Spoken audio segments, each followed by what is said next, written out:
We're here at the Office of Admissions at Lynn University, and if you're looking to apply to Lynn this fall, spring, or summer, this is a video you're going to want to watch. Energy, our international correspondent, is going to be speaking with some of the admissions counselors here at Lynn to see what they are looking for when they review your application.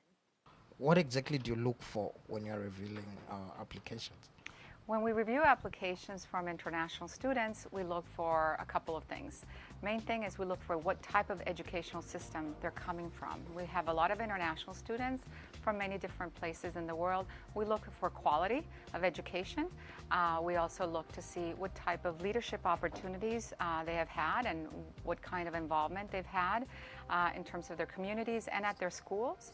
And we also, of course, look to be sure that they are proficient in English so that they can speak the language.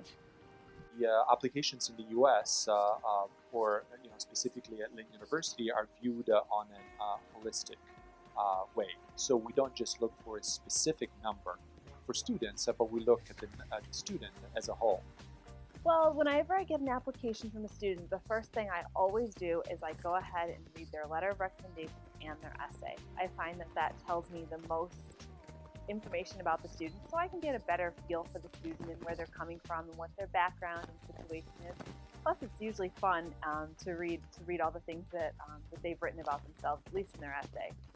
We also review the students' transcripts. We like to see all the classes that they've taken, how they've done in those classes. I always like to see those transcripts where the student maybe started out a little rocky, but then you can see that they've made a lot of progression through the time that they've been in high school. I think that's great. That says a lot about a student.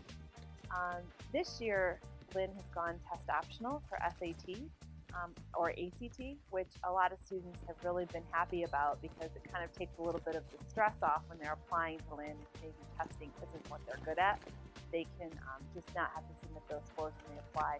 And it's always nice to see the sense of relief on a student's face when you tell them they don't have to submit their test scores if they don't want to. So those are some of the things that I look for when I read students' applications. This is Madeline Utke reporting for Lynn iPulse. I don't know why everybody wouldn't want to do this job. I think it's a great thing.